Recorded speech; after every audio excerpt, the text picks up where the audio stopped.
करके वो वैसा ही सेम प्रोडक्ट चाइना में लॉन्च करते हैं और कई बार वो वहाँ पे ज़्यादा सक्सेसफुल हो जाता है, ज़्यादा अच्छा रेवेन्यू जनरेट करके दे देता है बनिस्पत ओरिजिनल आइडिया के जो कि यूएस में लॉन्च हुआ था।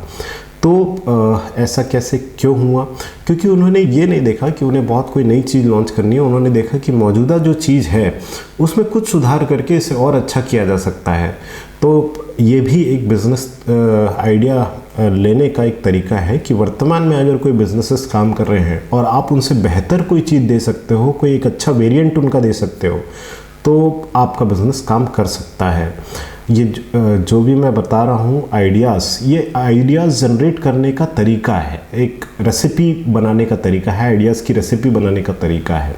तो पांचवा मैंने आपको क्या बताया कि कोई अगर सक्सेसफुल कंपनी है, जैसे आपने देखा होगा कि फ्लिपकार्ट, अमेज़न जैसी बहुत सारी कंपनी है, टाटा क्लिक है, क्रोमा है और रिलायंस स्मार्ट है और ऐसे ही कई सारी कंपनीज लॉन्च हो गई, स्नैपडील, मिंत्रा, ना जाने कितने, मुझे कई सारे तो नाम भी याद नहीं है अब, लेकिन ऐसे बहुत सारी कंपनीज लॉन्च हुई जिन्होंने इक्विवेलेंट बिजनेस जनरेट करना शुरू कर दिया था। लेकिन इशू ये होता है कि जो ओरिजिनलिटी रहती है that is always a better idea because they have a undue advantage of coming first and with technical expertise, but it's a idea which you can work upon।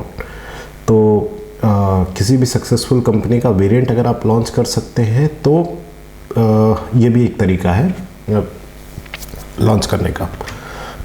अब छठवा आइडिया ये हो सकता है कि आप अपने आसपास के लोगों से पूछें कि उन्हें क्या क्या समस्याएं हैं जिस पे आप वर्कआउट कर सकें। पहला मैंने आपको ये बताया था कि आप ये देखें कि आप, सेकंड आइडिया पे मैंने ये बताया था कि आप ये देखें कि कोई ऐसी चीज़ जो आपको लगती हो आपके लिए कोई करके देता। अब जो मैं छठवा बता रहा हूँ, छठवा रेसिपी ये है, छठवा तरीका ये है कि आप लोगों से पूछें कि उन्हें किन प्रकार के प्रॉब्लम से जूझना पड़ रहा है डे टू डे लाइफ्स में जिसका आप एक कमर्शियल सॉल्यूशन दे सकें।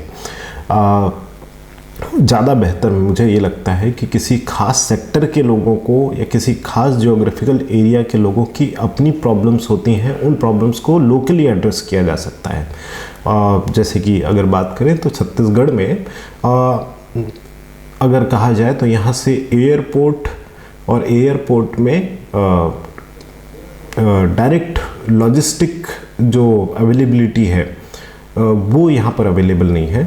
तो अगर मुझे यहाँ पर कोई ऐसा आइडिया इम्प्लीमेंट करना है जो कि एक्सपोर्ट इंपोर्ट बेसिस हो तो वो सक्सेसफुल नहीं हो पाएगा। बट देन अगेन मैं अगर नागपुर के एयरपोर्ट से सामान को जल्द से जल्द, क्योंकि यहाँ से 4 घंटे की दूरी है नागपुर की, तो मैं अगर जल्द से जल्द ला के इस लॉजिस्टिक प्रॉब्लम को सॉल्व कर सकूँ तो ये संभव है कि मेरा बिज़नेस काम कर जाएगा। तो ऐसे ही कई सारे आइडियाज़ हो सकते हैं जिससे आप लोगों से पूछकर, आप उनसे डिस्कस करके एक इनपुट निकालें कि हाँ इस चीज़ की यहाँ पे ज़रूरत है और इसे अगर मैं करता हूँ तो पॉसिबल है कि मैं एक अच्छा बिजनेस दे पाऊँगा। तो ये हुआ छठवा। अब आते हैं सातवें पे। सातवें के बाद मैं आपको एक इम्पॉर्टेंट बात बताऊँगा जो इस पूरे वीडियो के लिए बहुत इंपॉर्टेंट है, ध्यान से सुनिएगा। अब आखिरी और सातवां जो आइडिया है वो है ऐसा इंडस्ट्री सेक्टर आपको चुनना है जो कि अब पुराना हो चुका है और उसमें बदलावों की सख्त आवश्यकता है लेकिन कोई बदलाव ला नहीं रहा है ना। तो उस पे आप अपना स्टार्टअप आइडिया ला सकते हैं, अपना बिजनेस आइडिया ला सकते हैं और हो सकता है कि आज के हिसाब से आप कुछ उसमें ऐसे बदलाव लाए जो आज के लोगों को पसंद आए, तो वो आइडिया, वो सेक्टर डिसरप्टिव हो सकता है, बहुत तेज़ी से बढ़ने वाला हो सकता है और हो सकता है आपका बिजनेस सक्सेसफुल हो जाए। तो मैंने आपको 7 आइडियाज़ दिए। 7 आइडियाज़ अलग अलग तरीके से थे। जैसे कि पहला ये कि किसी एरिया में आपका अगर एक्सपर्टाइज़ है तो उस एक्सपर्टाइज़ वाले एरियाज़ पे अगर आप अपने प्रोडक्ट को बनाते हैं, लॉन्च करते हैं, तो हो सकता है कि आपका बिज़नेस ज़्यादा अच्छे से सक्सेसफुल हो क्योंकि आपके पास एक एडवांटेज है आपके एक्सपर्टाइज़ का। सेकंड मैंने बताया कि कोई ऐसी चीज़ बनाइए जो आपको लगता है कि कोई और आपको बना के दे देता। थर्ड मैंने बताया कि ऐसा आइडिया चुनिए जिससे आज से 10 साल बाद भी आप जिस पे काम करने के लिए उतने ही एनर्जेटिक हों जो आज से 10 साल पहले थे। तो एक लॉन्ग टर्म विज़न के साथ उस बिज़नेस को लॉन्च करने का आइडिया। फिर एक चौथा मैंने बताया कि ऐसा कोई बिजनेस आइडिया जो आज की टेक्नोलॉजी के साथ अब संभव हो चुका है लेकिन अभी तक किसी ने सोचा नहीं है, या सोचा भी है तो आप बेहतर तरीके से करके दे सकते हैं। पांचवा मैंने बताया कि हाल ही में कोई अगर कंपनी सक्सेसफुल हुई है इंडिया में या वर्ल्ड में, तो आप उसकी कॉपी या वेरिएंट लॉन्च कर सकते हैं थोड़े डिफरेंट आइडियाज़ के साथ में। छठवां मैंने बताया कि लोगों से पूछ के कि उनकी क्या समस्याएं हैं, आप उनके साथ ये बिज़नेस आइडिया उनकी प्रॉब्लम्स के अनुसार से कोई सॉल्यूशन देते हुए कोई बिज़नेस आइडिया लॉन्च कर सकते हैं। एंड लास्ट इज़ कोई पुराने बिज़नेस सेक्टर जिस पे अब चेंज की सख्त आवश्यकता हो, आप उस पर कुछ नया प्रोडक्ट लॉन्च करें, उस पर कुछ नया ऑल्टरेशन करके उस पूरे सेक्टर पे वर्कआउट करें और कुछ डिसरप्टिव जैसा लॉन्च करें, तो हो सकता है आपका बिजनेस आइडिया सक्सेसफुल हो। साथियों, ये 7 पॉइंट्स जो हैं ये आपके लिए ढेर सारे बिजनेस आइडियाज़ जनरेट करने के लिए काफ़ी हैं। इनके ज़रिए आप बहुत सारे बिजनेस आइडियाज़ से रूबरू होंगे।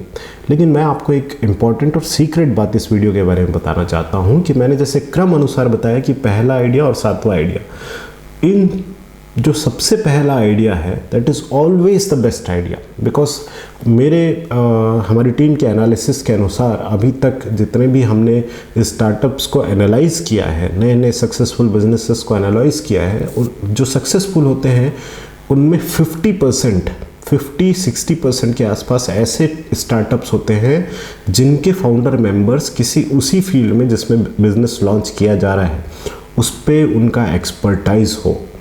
तो सबसे पहला idea is always the best. और सबसे आखिरी जो ऐसा हम रिस्क लें कि किसी ऐसे सेक्टर में घुसे जो कि ऑलरेडी तबाह हो चुका है या बर्बाद हो चुका है, लेकिन मैं उसमें कुछ नया ला के दूँ, इनोवेटिव करके दूँ, तो हो सकता है मैं सक्सेसफुल हो जाऊँ, भी अच्छा है। लेकिन ये क्रम अनुसार सबसे वर्स्ट ऑप्शंस में से एक है।